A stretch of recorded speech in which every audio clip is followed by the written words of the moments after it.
Hey guys, subscribe for daily content, and if you're shopping for gear, make sure you check out the description for the newest items at some of the very best online retailers. There's also links for some of the items that I personally recommend. Thanks!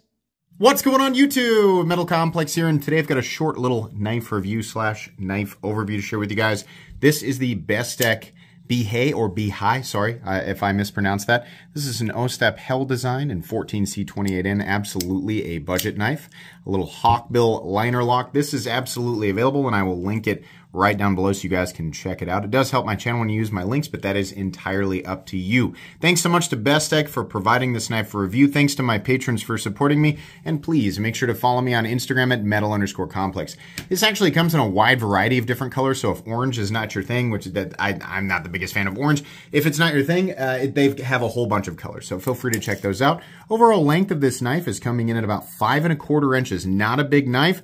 But on, the benefit of that is that, in places where blade length is a problem, all right, as long as you can legally carry a locking blade, this only comes in at about 2¼ inches. So it's going to be legal in most places. The actual cutting edge is coming in at about 1.75. Just a couple of size comparisons today up against the Ontario Wrap Model 1 and the Ontario Wrap Model 2. You can see here it's definitely a little knife. How about up against the Demco AD 20.5? There we go. How about up against the Spyderco Para 3? Alrighty, and then finally let's do the Benchmade Bug Out. Definitely not a big knife. Alright, how's the action? Bestech has good quality. In fact, they have manufactured some of the nicest knives that I have handled. Obviously, it depends on, the design, but the general execution of the materials is good with Bestech, and that is absolutely the case here. These knives are made in China, but it's not the cheap China, it's the nice, on the nicer end for sure. So good. What was I going to say? Oh, carry profile. Let's do thickness up against the Spyderco Para 3. So it's not super duper thick. In fact, not thick at all. Length and height up against the PM2 and Para 3. This guy is, plain and simple, just not going to be a difficult thing to carry. In fact, you're much more likely to forget that it's in your pocket or accidentally wash it or something like that. So just make sure at the end of the day you check and make sure that it's still there. Let's go ahead and do a hardware check. I'm going to get out my tools as per usual. My tools are very inexpensive and very recommendable. You can find them right down in the section of my description that talks about the tools I use on this channel. This is a T8 pivot. The pocket clip screws are T6, and the one body screw is also a T6. We do have liners. They're not completely and totally full, but you can see them in there. They're kind of like 3/4 liners, like they go all the way back here to support this final standoff that's hidden inside. So they do run the full body, just not the total width of the scales. I think that's plenty of support. Not really a big deal there. Should be very easy to take apart, so no issues there. Let's go ahead and measure blade stock thickness on this guy. We are coming in at 114 thousandths, not a thick blade as expected. Materials, we have G10. We have a stainless steel nested liner that is milled out slightly for weight reduction. I think we probably saw in there. And we have a 14C28N blade. Weight on this knife, there's my scale. Probably not going to be heavy. We probably don't need to weigh it, but if you wanted to know, it weighs 1.8 ounces. So not heavy at all. Have we done everything? I think we have. Okay, let's get into the meat and potatoes here. As far as little knives go, it's honestly pretty ergonomic. This hawkbill knife, it is one consistent curvature. So I don't know. There's not much length to it. I really don't think it'll be that big of a deal to sharpen. So the benefit of the hawkbill blade, honestly, tearing into packages, I suppose there could be sort of a self-defense, like tearing if somebody's wearing like Kevlar body armor and coming at you with 2 baseball bats, right, or something, a big plunger sticking out of their forehead. But if you need to do that, you absolutely can. I mean, realistically, it's just going to be a nice blade for getting into packages. You can, with the choke up position, you can actually position your thumb up here. It's nice. They get 2 little areas of jimping, which is good. Normally, the thing that I don't like about little knives is not being able to get a full purchase on them, which is kind of silly because it's like, why do you need a full purchase? What are you going to do with it? Are you really going to, do you require that secure of a grip? Like, how hard are you going to push with this thing? I don't know. It's just kind of my own personal thing with carry knives. I like to feel like I can get a full purchase if I need to, but Sometimes little knives surprise me, and even though my pinky is kind of slipping off the back here, it's actually not bad. And the nice thing about having a short blade is being able to get your finger up here right behind the tip to do draw cuts. I don't know about you guys, but I do a ton of draw cuts with pocket knives. It is much easier to shape softer materials the way that you want them. A lot of times I'll use a pocket knife for cutting out shipping labels or whatever, right? When I'm packing things up, which is something I do a lot on this channel. So I really appreciate that. I know that there's probably a ton more examples you guys can give, but I find that draw cuts are something that I do all the time. So it's nice to be able to get that, right?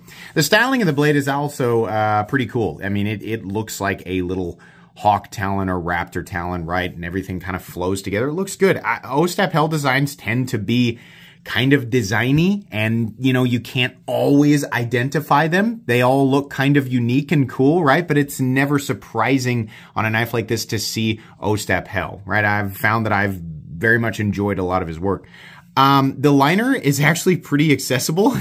It actually does, you know, fall into the closed position, or you know, if you want to drop it to your thumb and then turn and close it, it's actually pretty easy. You can top flip this knife or front flip it, which actually makes it a lot easier to manipulate than I had originally thought it might. Little tiny knives tend to be, you know, like sometimes when you're just getting the thing out, you accidentally huck it into the mesosphere because you don't have a good grip on it. But not with this guy. Honestly, everything here is pretty easy to manipulate, so I enjoy that.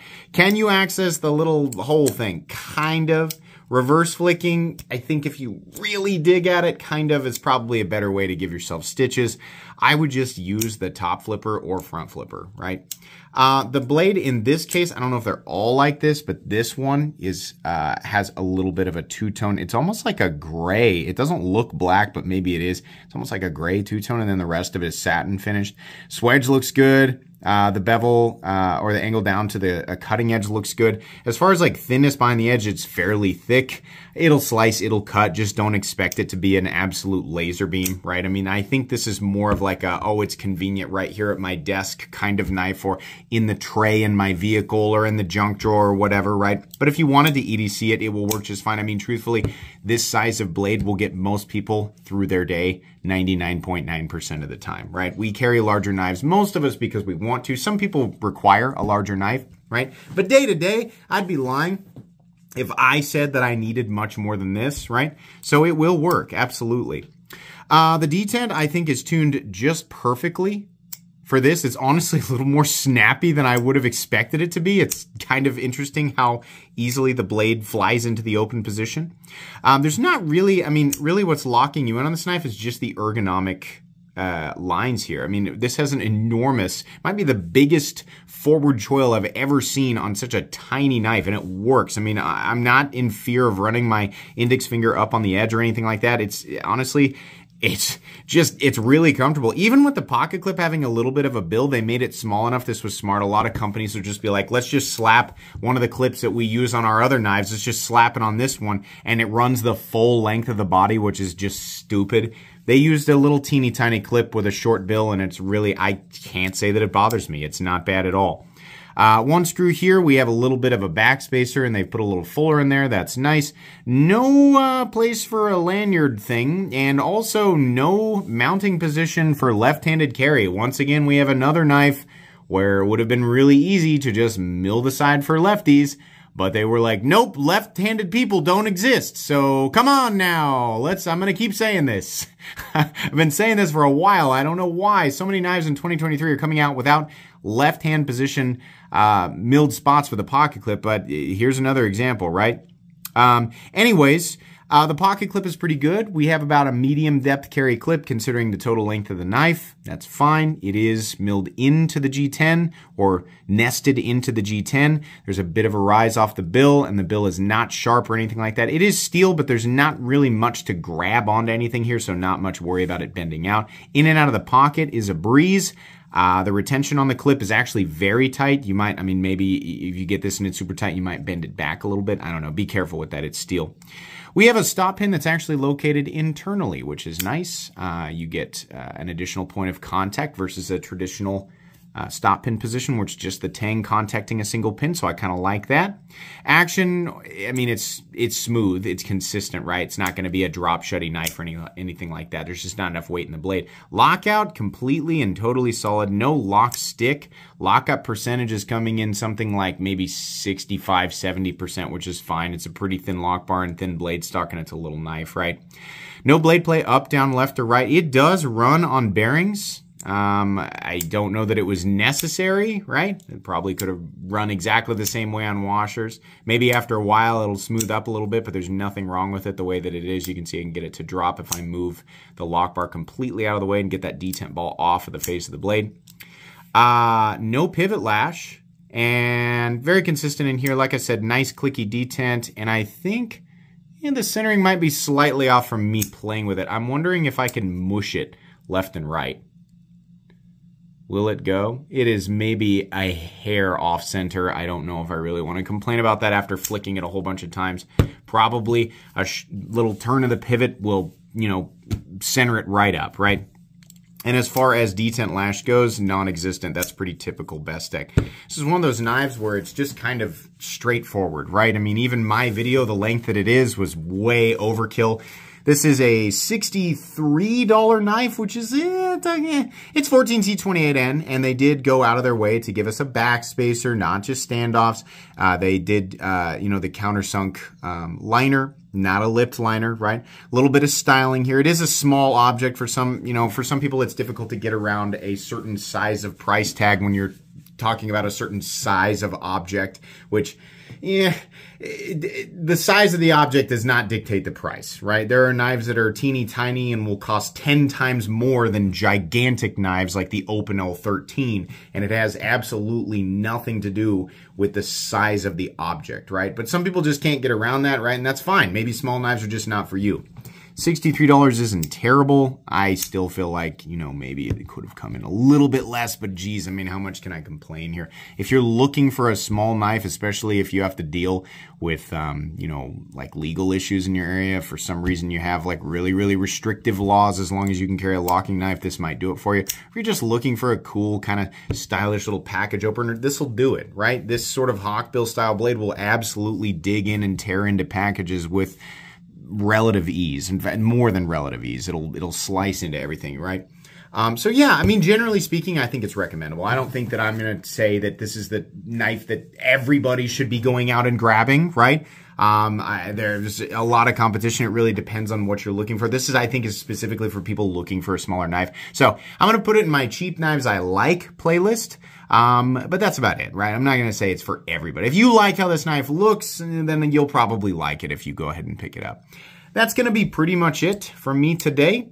Thanks so much to Bestech for sending this in. I will probably give this knife away on a live stream, somewhat soon. I do my live streams on the weekends, either Friday nights or Saturday nights. So if you needed a reason to subscribe and you want to win a free knife, I give away a lot of knives because I get a lot of stuff from manufacturers for review. So anyways, decent knife here. The Bihai. Sorry if I'm mispronouncing it. If you enjoyed this video, leave a like. If you'd like to check out my other content, I do, of course, have lots of videos of knives that are either expensive or inexpensive that I do or don't like, so check those out. And if you enjoy all my content, go ahead and click on that Metal Complex logo right there and subscribe because there's definitely more coming. Thanks again for watching, everybody, and have a great day.